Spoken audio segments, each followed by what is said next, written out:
যেই নবীকে আল্লাহ মেরাজ করিয়েছেন, সুবহানাল্লাহ, আরেকটু জোরে কোন সুবহানাল্লাহ। যেই নবীকে আল্লাহ সরাসরি মেরাজ করিয়েছেন, যেখানে অন্যান্য নবীরা আল্লাহকে দেখতে চেয়েছেন, আর আমার নবী দুঃখ ভরা মন নিয়ে উম্মে হানির ঘরে শুয়ে পড়েছেন, সেখানে জিবরিল আমিনকে পাঠিয়ে দাওয়াত দিয়ে মেরাজে নিয়ে গিয়েছেন। আমার নবীকে আল্লাহ কেন মেরাজে নিয়েছেন, আজকে সংক্ষেপে দুই একটি কথা শুনবো। দুই একটি কথা শুনে আমি আপনাদের থেকে বিদায় নেব। আপনাদের কি বেশি কষ্ট হয়ে যাবে? সময় দিবেন ইনশাল্লাহ? জোরে বলে দিবেন তো ইনশাল্লাহ? আমার নবীর হৃদয়টা বড় বাংলা হয়ে গেছে, হৃদয়টা বড় নরম হয়ে গেছে। যে বিবিকে নবীজি বেশি মহব্বত করতেন, ভালোবাসতেন, প্যার করতেন, তার নাম হচ্ছে খাদিজা, সুবহানাল্লাহ। যে খাদিজাকে আমার নবী সবচেয়ে বেশি মহব্বত করতেন, ভালোবাসতেন, প্যার করতেন, ওই মহব্বতের বিবির ইন্তেকাল হয়ে গেছে।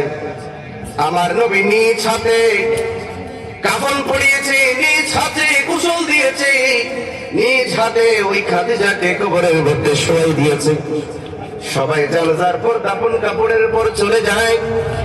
আমার নবী যায় না, সিদ্দিক আকবর রাদিয়াল্লাহু তাআলা হুটাতে বলেন, ইয়া রাসূলুল্লাহ, ইয়া হাবিবাল্লাহ, চলেন আমরা ঘরের মধ্যে চলে যাই।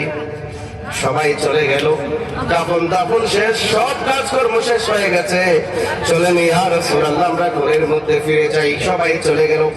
আমার নবী দু চোখের পানি ছেড়ে দিয়ে বলেন, ওগো আবু বকর, তোমার যদি মন চাই তুমি চলে যেতে পারো, আমি যাব না, কারণ ইতিমধ্যে আমি জানি আমি কবরের মধ্যে শোয়াই দিলাম। আমি যাকে কবরে দিলাম তিনি সাধারণ কোন মহিলা নয়, তিনি হচ্ছেন আমার বিপদের সঙ্গিনী খাদিজা। ইসলামের প্রচারের ক্ষেত্রে আমি নবীকে সবচাইতে টাকা দিয়ে, পয়সা দিয়ে, ধন দৌলত দিয়ে সবচাইতে বেশি সহযোগিতা আমার খাদিজা আমাকে করেছেন। সবচাইতে বেশি আমার সহযোগিতা করেছেন এই খাদিজা, সুবহানাল্লাহ বলেন। সেই জন্যই আজকের এই মাদ্রাসা আজকে যদি আপনারা সহযোগিতা করেন, মনে রাখবেন এই মাদ্রাসায় সহযোগিতা নয়, এটা ইসলামের জন্য সহযোগিতা। ঠিক কিনা কথা বলেন? কথা বলেন, ঠিক কিনা বলেন? এই যে আজকে এখানে দস্তার বন্দী হয়েছে, আজকে শত শত এই মাদ্রাসা থেকে আলেমে দ্বীন বের হবে, তালেবে ইলম বের হবে, কোরআন হাদিস পড়ে তারা মানুষদেরকে সেগুলো প্রচার করবে। যত মানুষ হেদায়েত হবে, এই কথা শুনে যারা যা আমল করবে, তারা যতদিন আমল করবে তাদের সওয়াবও আপনার আমলনামায় লিখে দিবেন কে? এটাকে বলেন সাদকা জারিয়া। পৃথিবীতে অনেক টাকা কামিয়েছেন, অনেক পয়সা কামিয়েছেন, বিল্ডিং এর মালিক হয়েছেন, এগুলা কোনো কাজে আসবে না। এই মাদ্রাসায় আপনি টাকা পয়সা দিয়েছেন, পয়সা দিয়ে সহযোগিতা করেছেন, এই যে মাদ্রাসার ছাত্রগুলো এখানে পড়বে, এখান থেকে বের হয়ে কোরআন হাদিসের এলম প্রচার করবে, যত মানুষ হেদায়েত হবে, যত মানুষ দ্বীনের পথে আসবে, নামাজ পড়বে, রোজা রাখবে, ততদিন পর্যন্ত এই একটি তাদের সওয়াব আপনার কবরে যেতে থাকবে। সুবহানাল্লাহ। সেই জন্য মাদ্রাসায় যদি সহযোগিতা করা হয়, লাভ লস বলেন, জুড়ে লাভ আছে না নাই বলেন? একটু হাত তুলে বলে লাভ আছে না নাই বলেন? সেই জন্য মাদ্রাসায় বেশি বেশি করে দান করার দরকার আছে বাবা। আমার নবী বলেন, ও আবু বকর, ও আবু বকর, তোমার মন চাই তুমি চলে যাও, তাহলে আমি যাব না, কারণ ইতিমধ্যে যে মহিলাকে আমি কবরের মধ্যে শোয়াই দিলাম তিনি হচ্ছেন আমার বিপদের সঙ্গিনী খাদিজা। এখনই তার কবরের মধ্যে 3টি প্রশ্ন করা হবে। বলেন তো কবরের মধ্যে কয়টি প্রশ্ন হবে? আওয়াজ আপনাদের কম কেন? বলেন তো কয়টি? কবরে আমাদের সবাইকে যেতে হবে কি হবে না? বলেন, কথা বলেন, হবে কি হবে না?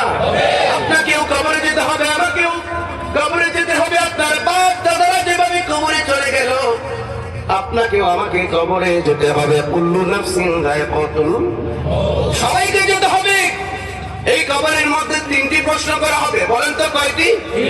3টি প্রশ্ন করা হবে। মার রব্বুক, তোমার রব কে? বলেন তো আমাদের রব কে? আল্লাহ। আরে জোরে বলতে হবে কে? আল্লাহ। ওয়া মা দীনিক, তোমার দ্বীন কি? তোমার ধর্ম কি? বলেন তো আমাদের ধর্মের নাম কি? ইসলাম। আরে জোরে বলেন। এরপর আমার নবীকে দেখিয়ে বলা হবে এই মানুষটাকে চিনো কিনা বলো, সুবহানাল্লাহ। এই মানুষটাকে চিনো কিনা বলো। এই তিনটা প্রশ্নের উত্তর যদি তুমি দিতে পারো, আল্লাহ রাব্বুল আলামিনের ফেরেশতারা ডাক দিয়ে বলবেন, ও আল্লাহর ঈমানদার বান্দা, ঘুমিয়ে যাও, ঘুমিয়ে যাও। এমন একটি ঘুম আপনি দিবেন, ফুলের বিছানা আপনার জন্য করে দিবে, জান্নাতের সাথে আপনার কবরের সাথে সম্পর্ক করে দিবে। আপনি এমন একটি ঘুম দিবেন, এই ঘুমকে আপনার কেউ ভাঙাইতে পারবে না। আপনার এই ঘুম যেদিন ভাঙ্গা হবে, সেই দিন হবে কিয়ামতের ফজর। সুবহানাল্লাহ। এমন একটি আরামের ঘুম আপনি দিবেন। আর যদি এই তিনটি প্রশ্নের উত্তর আপনি দিতে না পারেন, তাহলে ফেরেশতাদের মাইর আছে না নাই? কথা বলেন, আছে না নাই? আরে জুড়ে বলেন, আছে না নাই?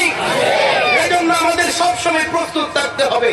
মালাকুল মউত কখন, কোথায়, কিভাবে আমাদের জান কবজ করে নিয়ে যায় আমরা কেউ জানি না।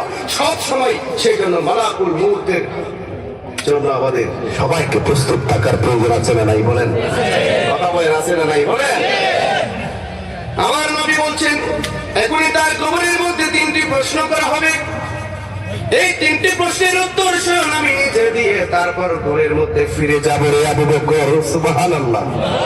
সাথে সাথে আল্লাহ জিবরিল আমিনকে পাঠাই দিলেন, হে জিবরাইল, তাড়াতাড়ি যাও, তাড়াতাড়ি গিয়ে আমার নবীকে ঘরের মধ্যে ফিরে যেতে বলো। জিবরিল আমিন ডাক দিয়ে বলেন, ইয়া রাসূলুল্লাহ, ইয়া হাবিবাল্লাহ, আপনি কষ্ট করবেন এটা আল্লাহ তো সহ্য করে না। সুবহানাল্লাহ। বলেন তো, নবীর কষ্ট সহ্য করতে পারে না কে? বলেন কে? ইয়া রাসূলুল্লাহ, আপনি ঘরের মধ্যে ফিরে যান।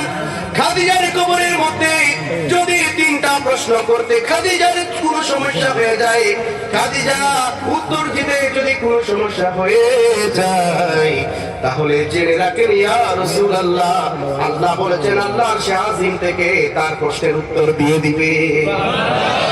আল্লাহু আকবার। আরেকটু জোরে বলেন, আল্লাহু আকবার। ইয়া রাসূলুল্লাহ, আপনি ঘরের মধ্যে ফিরে যান। খাদিজার কবরের মধ্যে তিনটা প্রশ্নের উত্তর দিতে যদি খাদিজার কোনো প্রবলেম হয়, সমস্যা হয়, স্বয়ং আল্লাহ রাব্বুল আলামিন তার প্রশ্নের উত্তর দিয়ে দিবে। সুবহানাল্লাহ। ইয়া রাসূলুল্লাহ, শুধু তাই নয়, খাদিজাকে আল্লাহ সরাসরি সালাম দিয়েছেন। আরেকটু জোরে বলুন, সুবহানাল্লাহ। একজন মহিলাকে আল্লাহ শাহজিম থেকে সালাম দিয়েছেন, তিনি হচ্ছেন মা খাদিজাতুল কুবরা। জোরে জোরে বলেন, সুবহানাল্লাহ। আমাদের মাদেরকেও ওই মা খাদিজাতুল কুবরার মতো আদর্শের মা হিসেবে কবুল করুন। সকলে পড়েন আমিন। আরেকটু জোরে কোন আমিন। একটু দুরূদ শরীফ পড়েন, আল্লাহুম্মা সাল্লি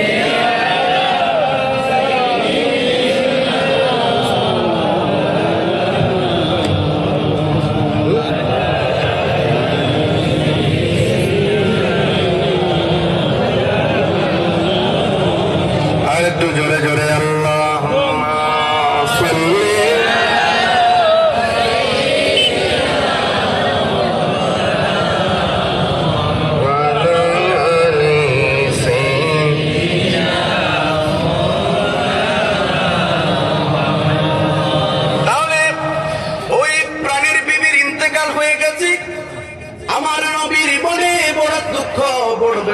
বড় যন্ত্রণা। আবার হারিয়ে ফেলেছেন হযরতে সাইয়েদনা আবু তালিবকে, যেই প্রিয় চাচাকে আমার নবী সবচাইতে বেশি ভালোবাসতেন। নবীজি সবসময় বিপদে আপদে, বিভিন্ন বিপদে আপদে সবসময় যে চাচা আবু তালিব রক্ষা করেছেন, ওই চাচা আবু তালিবের ইন্তেকাল হয়ে গেছে। আবার তায়েফের ময়দানে গিয়েছেন। তায়েফের দুষ্ট ছেলেরা, তায়েফের কাফিররা আমার নবীর উপর ইট নিক্ষেপ করেছেন, পাথর নিক্ষেপ করেছেন। একটু জোরে বলবেন না নাউজুবিল্লাহ। কে রাখে দিন প্রচারের তরে নিজেকে দিয়েছো বিলিয়ে, তায়েফের কাফেরেরা চিনল না সে আলো, দুষ্ট ছেলেদের পিছু দিল লেলিয়ে, পাথরের আঘাতে ক্ষত বিক্ষত হয়ে তোমার দেহ থেকে রক্ত ঝরে। হে রাসূল, তোমাকে তোমাকে ভুলি আমি কেমন করে রাসূল, তোমাকে ভুলি আমি কেমন করে, হাজারো ব্যথা বেদনার পরে ফিরে আসনি তুমি আপন ঘরে, দিনের আলো তুমি ছড়িয়ে দিতে চলে গেলে মদিনায় মক্কা ছেড়ে হে রাসূল, তোমাকে ভুলি আমি কেমন করে। আমার নবীর দেহ থেকে রক্ত ঝরছে। নবীজি দূর দিয়ে একটা খেজুর বাগান ছিল, এই খেজুর বাগানের মধ্যে প্রবেশ করলেন। নবীজির প্রিয় সাহাবী হযরতে যায়েদ বিন হারেসা কূপ থেকে পানি এনে আমার নবীর রক্ত মাখা শরীরখানা মুছতে লাগলেন। হযরতে যায়েদ বিন হারেসা ডাকতে বলেন, ইয়া রাসূলুল্লাহ, ইয়া হাবিবাল্লাহ, আপনি কান্না করবেন না, আপনার কান্না আমরা সাহাবায়ে কেরাম সহ্য করতে পারি না। নবীজি ডাক দিয়ে বলেন, ওগো যায়েদ, আমি নিজের জন্য কাঁদি না, আমি আঘাত পেয়েছি, আমাকে ইট পাথর নিক্ষেপ করেছে, আমাকে কষ্ট দিয়েছে, এই দুঃখে এই ব্যথায় আমি কাঁদি না, আমি কাঁদি এই তায়েফের বাসীদেরকে জাহান্নামের আগুন থেকে বাঁচাইতে পারলাম না। আল্লাহু আকবার। আমি এসেছি তাদেরকে জান্নাতে নিয়ে যেতে, আমি তো রাহমাতাল লিল আলামিন, আমি তাদেরকে জাহান্নামের আগুন থেকে বাঁচাইতে এসেছি, কিন্তু তাদেরকে রক্ষা করতে পারি না, এই দুঃখে আমি কাঁদি। নবীর সাহাবী ডাকতে বলেন, ইয়া রাসূলুল্লাহ, ইয়া হাবিবাল্লাহ, আপনি তাদের জন্য বদদুয়া করেন, আল্লাহ তাদেরকে ধ্বংস করে দিক। আমার নবী ডাকতে বলে, ওগো যায়েদ, তুমি আমাকে বলছো তাদের জন্য বদদুয়া করতে, আমাকে তো আল্লাহ বদদুয়া করার জন্য পৃথিবীতে পাঠাই নাই, আমাকে তো আল্লাহ কসম দেওয়ার জন্য পাঠাই নাই, আমাকে তো আল্লাহ পাঠিয়েছেন রহমত হিসেবে। সুবহানাল্লাহ। আল্লাহ রাব্বুল আলামিন ডাক দিয়ে বলেন, ওয়া মা আরসালনাকা ইল্লা রাহমাতান, এই হাবিব শুধুমাত্র আপনাকে মানুষদের জন্য নয়, মুসলমানদের জন্য নয়, আপনাকে আমি হিন্দু, বৌদ্ধ, খ্রিস্টান সমস্ত জাতি গোষ্ঠী সবার জন্য রহমত হিসেবে প্রেরণ করেছি। আল্লাহু আকবার। সেজন্য আমার নবী, আপনার নবী শুধুমাত্র আমাদের জন্য নয়, ইহুদির জন্য রহমত, খ্রিস্টানদের জন্য রহমত, আমার নবী পুরো জাতি গোষ্ঠীর জন্য, পুরো বিশ্বের জন্য রহমত হিসেবে পাঠিয়েছেন কে? আল্লাহ। বলেন কে? সেই জন্য দেখবেন ইতিহাস সাক্ষ্য দেয়, বহু কাফির আমার নবীর আদর্শ দেখে দেখে, আমার নবীর মহব্বত দেখে দেখে, বহু কাফের, বহু বিধর্মী, বহু হিন্দু, বৌদ্ধ, খ্রিস্টান আমার নবীর আদর্শ দেখে দেখে কালমা পড়ে মুসলমান হয়ে গেছে। আমার নবীর চলার পথে এক বুড়ি মা সব সময় কাঁটা বিছিয়ে দিয়েছে, ওই পথের মধ্যে একদিন নবীজি কাঁটা পাই নাই।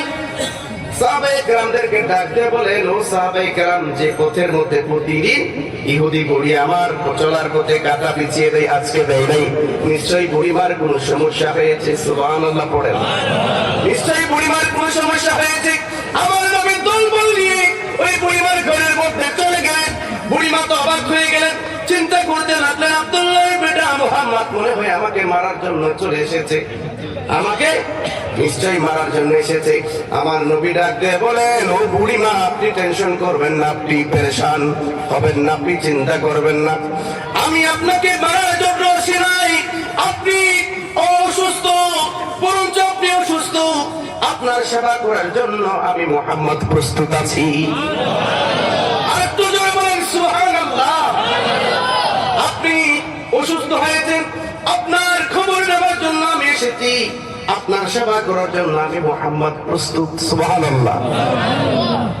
সাথে সাথে ওই বুড়িমা চোখের পানি ছেড়ে দিলেন, হায়রে, যে আব্দুল্লাহর বেটা মুহাম্মাদের চলার পথে সবসময় কাঁটা বিছিয়ে দিয়েছি, এত কষ্ট দিয়েছি, এত যন্ত্রণা দিয়েছে, আঘাত করেছি, আজকে সেই আব্দুল্লাহর বেটা মুহাম্মদ আমাকে কাছে পাওয়ার পরেও, হাতের নাগালে পাওয়ার পরেও আমাকে কষ্ট দেয় নাই, আমাকে আঘাত করে নাই, বরঞ্চ আমাকে সেবা করার জন্য এসেছে। নিশ্চয়ই তিনি সাধারণ কোনো মানুষ নয়। সুবহানাল্লাহ।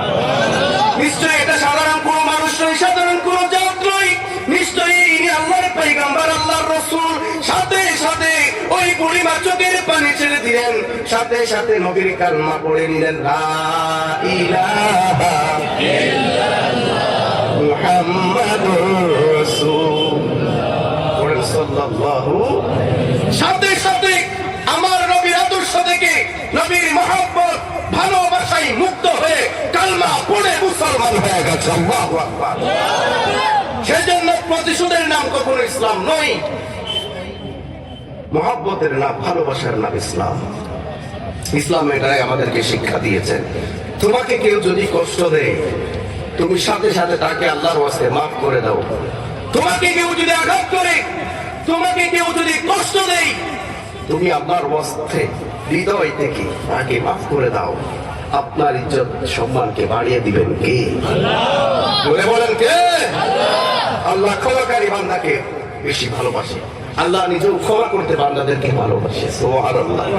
সেজন্য আজকে একটা মেসেজ দিই, আপনাকে কেউ যদি কষ্ট দেয়, আঘাত দেয়, আপনার সাথে দুশ্মনী রাখে, আপনাকে হিংসা করে, আপনার সমালোচনা করে, আল্লাহর ওয়াস্তে মুচকি হেসে তাকে মাফ করে দেন। দেখবেন আল্লাহ আপনার সম্মানকে বাড়িয়ে দিবেন, কোটি কোটি বাড়িয়ে দিবেন। সুবহানাল্লাহ। পাবেন তো ইনশাআল্লাহ। প্রতিশোধের নাম ইসলাম নয়। আপনি প্রতিশোধ দিতে যাবেন, আপনিও অশান্তিতে ভুগবেন। আপনি ক্ষমা করে দেন, দেখবেন আপনার হৃদয়ে অন্যরকম একটা প্রশান্তি, আপনার অন্তরে অন্যরকম একটা প্রশান্তি কাজ করবে। সুবহানাল্লাহ। আমার নবী এরকম একটা মজলিসে বসা সাহাবায়ে কেরামদেরকে ডাক দিয়ে বলেন, ওই সাহাবায়ে কেরাম, এখন এমন একজন সাহাবী আবার আসবে, তিনি জান্নাতি। সুবহানাল্লাহ। আবার পুনরায় আরেকটা মজলিসে আমার নবী সাহাবায়ে কেরামদেরকে ডাক দিয়ে বলেন, ও সাহাবায়ে কেরাম, এখন আমার একজন সাহাবী এসে এই জায়গার মধ্যে বসবে, তিনি জান্নাতি। সুবহানাল্লাহ। আরেকটু জোরে কইতে তো সুবহানাল্লাহ। আবার আমার নবী আরেকটা মজলিসে ডাক দিয়ে বলেন, ও সাহাবায়ে কেরাম, এখন এই মজলিসের মধ্যে, এই জায়গার মধ্যে এসে বসবে আমার একজন সাহাবী, তিনি জান্নাতি। জোরে বলেন, আরেকটু জোরে কোন। সাহাবায়ে কেরাম অবাক হয়ে গেলেন। প্রথম দিন যেই মজলিসে যেই সাহাবীকে জান্নাতি বলে ঘোষণা দিয়েছেন, দ্বিতীয়বারও তাকে ঘোষণা দিয়েছেন, আজকেও দেখলাম তাকে জান্নাতি বলে ঘোষণা দিয়েছেন। সুবহানাল্লাহ। তিনটা মজলিসে আমার নবী নবুয়তের জবানে তাকে জান্নাতি হিসেবে ঘোষণা দিয়েছেন। সাহাবায়ে কেরাম অবাক হয়ে গেলেন। সাহাবায়ে কেরাম অবাক হয়ে গেলেন। তিনটা মজলিসে এই নবীর সাহাবীকে আল্লাহর নবী জান্নাতি বলে ঘোষণা দিয়েছেন। কি ব্যাপার, কি ব্যাপার? এমন কি সে আমল করেছে, এমন কি কাজ সে করেছে, এমন কি ইবাদত করেছে, আল্লাহর নবী তাকে তিনটা মজলিসে জান্নাতি বলে ঘোষণা দিয়েছে। সবচাইতে বেশি অবাক হয়েছেন আব্দুল্লাহ ইবনে আমর ইবনে আস, সবচাইতে বেশি অবাক হয়েছেন। সাথে সাথে তিনি ওই সাহাবীর ঘরের মধ্যে চলে গেলেন। সুবহানাল্লাহ। ডাক দিয়ে বলেন, হে সাহাবী, ওগো ভাই, আমি আমার ঘরে আমার বাবার সাথে আমার একটু ঝগড়া হয়েছে, আমি 3টা দিনের জন্য তোমার ঘরে একটু মেহমান হতে চাই, থাকতে চাই। 3 দিন পর আমি চলে যাব, আমাকে কি একটু থাকার সুযোগ করে দেওয়া যাবে? সুবহানাল্লাহ কইতেন। 3টা দিন শুধুমাত্র তোমার ঘরের মধ্যে একটু অতিবাহিত করতে চাই। ওই সাহাবী ডাক দিয়ে বলেন, ভাই, ওগো আব্দুল্লাহ ইবনে আমর ইবনে আস, আপনি আমার ঘরে মেহমান হয়েছে, মেহমান আসা তো আমার সৌভাগ্যের ব্যাপার। সুবহানাল্লাহ। মেহমানকে মেহমানদারি করা আমার নবীর সুন্নাত। আহলান ওয়া সাহলান, কুশামদের স্বাগতম, আপনি আসেন, বসেন। এই রুমের মধ্যে আমি থাকি এবং এই রুমটা খালি আছে। এই রুমের মধ্যে আপনি শুধু 3 দিন নয়, যতদিন ইচ্ছা আপনি এখানে থাকবেন। সুবহানাল্লাহ পড়েন। এখানে আমি থাকি, এই রুমে, এই ঘরটা আমার খালি আছে, আপনার যতদিন ইচ্ছা আপনি থাকবেন, খাবেন, ঘুমাবেন, আমার কোনো সমস্যা নাই। মেহমান আসা ভাগ্য আসা। সুবহানাল্লাহ। মেহমান আসা মানে ভাগ্য আসা। মেহমানকে মেহমানদারি করবেন, মেহমানদারি করা আমার নবীর সুন্নাত। মেহমানদারিকে মেহমানদারি করবেন, বরকত বাড়িয়ে দিবেন কে? বলেন, বরকত বাড়িয়ে দিবেন কে? মেহমান আসলে নারাজ হবেন না, খুঁজাবেন, বলে আসেন, বসেন। আপনি আসেন, বসেন। 3 দিন নয়, শুধু যতদিন ইচ্ছা আপনি থাকবেন, খাবেন, ঘুমাবেন। আর একটু জোরে বলবেন না সুবহানাল্লাহ। এবার দিন যায় রাত আসে, দিন যায় রাত আসে, ভালো করে ওই সাহাবীকে অবজারভেশন করতে লাগলেন, ভালো করে খেয়াল করলেন, একেবারে পুঙ্খানু ভাবে খেয়াল করলেন। 3 দিন হয়ে গেল, এইবার যাওয়ার পালা। ডাক দিয়ে বলেন, ও সাহাবী, আমি আসলে আমার বাবার সাথে ঝগড়া করে আসি নাই, ঘরের মধ্যে আমার কোনো ঝগড়া হয় নাই, কোনো বাড়াবাড়ি হয় নাই, আসলে আমি বিশেষ একটি কারণে এসেছি। বলে বিশেষ কারণটা কি? বলে এই বিশেষ কারণটি হলো তিনটা মজলিসে আল্লাহর নবী আপনাকে জান্নাতি হিসেবে ঘোষণা দিয়েছেন। এই বিশেষ কারণটা জানার জন্য এসেছি যে আপনাকে কেন 3টা মজলিসে 3 বার আল্লাহর নবী জান্নাতি হিসেবে ঘোষণা দিয়েছেন, এমন কি আমল আপনার আমি নিজ চোখে দেখার জন্য আপনার ঘরের মধ্যে এসেছি। সুবহানাল্লাহ। আসলে আমি তো তেমন কোনো কিছু দেখি নাই, তুমি আমাকে একটু বলো তোমার এমন কি বিশেষ আমল, এমন কি ইবাদত, এমন কি আমল তুমি করো যে আমল করার কারণে আল্লাহর নবী তোমাকে জান্নাতি হিসেবে ঘোষণা দিয়েছেন। ওই সাহাবী ডাক দিয়ে বলেন, আমার তো বিশেষ তেমন কোনো আমল নাই, 5 ওয়াক্ত নামাজ পড়ি, রোজা রাখি, তাহাজ্জুদ পড়ি, নফল ইবাদত করি, দান সাদকা যতটুকু পারি করি, যতটুকু ভালো কাজ করার ততটুকু করি, এর চেয়ে বিশেষ আমল তো তেমন আবার কিছু নাই। আল্লাহু আকবার বলেন। তবে আমার একটি বিশেষ কাজ আছে, বিশেষ আমল আছে, সেটা হচ্ছে আমাকে কেউ যদি কখনো কষ্ট দেয়, আঘাত দেয়, বুঝে না বুঝে, আমাকে কেউ যদি ন্যায়ভাবে হোক অন্যায়ভাবে হোক কষ্ট দেয়, আঘাত দেয়, আমি সাথে সাথে তাকে মাফ করে দিই। আমি সাথে সাথে তাকে কি করে দিই? মাফ করে দিই। আল্লাহর ওয়াস্তে তাকে মাফ করে দিই এবং উল্টা আল্লাহর কাছে তার জন্য আমি দোয়া করে আমি প্রশান্ত একটা হৃদয় নিয়ে আমি ঘুমের ঘরে যাই, ঘুমানোর জন্য। মনে হয় এই কারণে আল্লাহর নবী আমাকে জান্নাতি হিসেবে ঘোষণা দিয়েছেন। সুবহানাল্লাহ। আব্দুল্লাহ ইবনে আমর ইবনে আস, হায়রে, নিশ্চয় এই আমলের কারণে আল্লাহর নবী তাকে 3টা মজলিসে 3 বার তাকে জান্নাতি হিসেবে ঘোষণা দিয়েছেন। তাহলে আমরাও যদি, আমাকে যদি কষ্ট দেয়, আঘাত দেয়, আমাকে কেউ যদি ক্ষতি করে, আমি যদি তাকে হৃদয় থেকে মাফ করে দিই, আপনার সম্মান কেউ বাড়িয়ে দিবেন একজন, তিনি কে? বলেন কে? একটু জিকির করেন, লা ইলাহা ইল্লাল্লাহ, লা ইলাহা ইল্লাল্লাহ, লা ইলাহা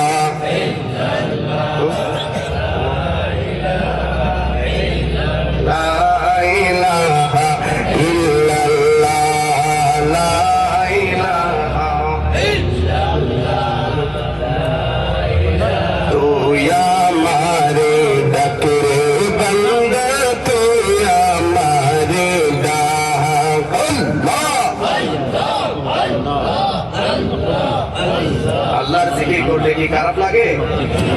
গরম করে সবাই আল্লাহর জিকির করতে পারবেন ইনশাআল্লাহ?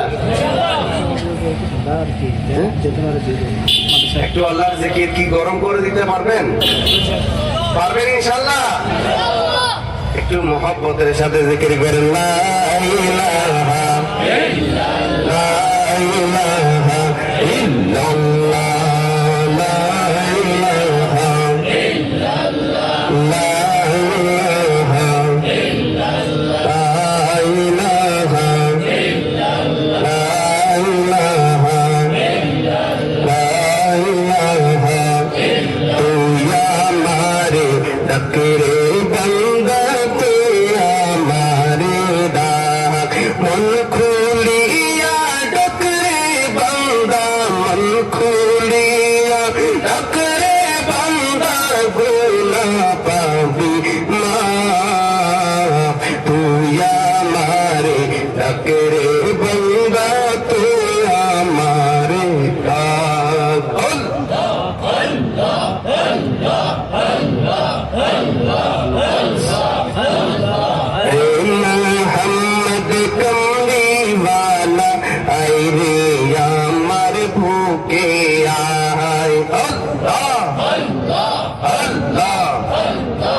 অন্তরে মোর শান্তি দাও ও মুহাম্মদ কামলিওয়ালা আইরে আমার বুকে আয় মুহাম্মদ কামলিওয়ালা আইরে আমার বুকে আয় আল্লাহ ডাকে রে তোরে আশিকে ডাকে রে তোর এই আশিকে অন্তরেতে শান্তি দাও এ মুহাম্মদ কামলিওয়ালা হায়রে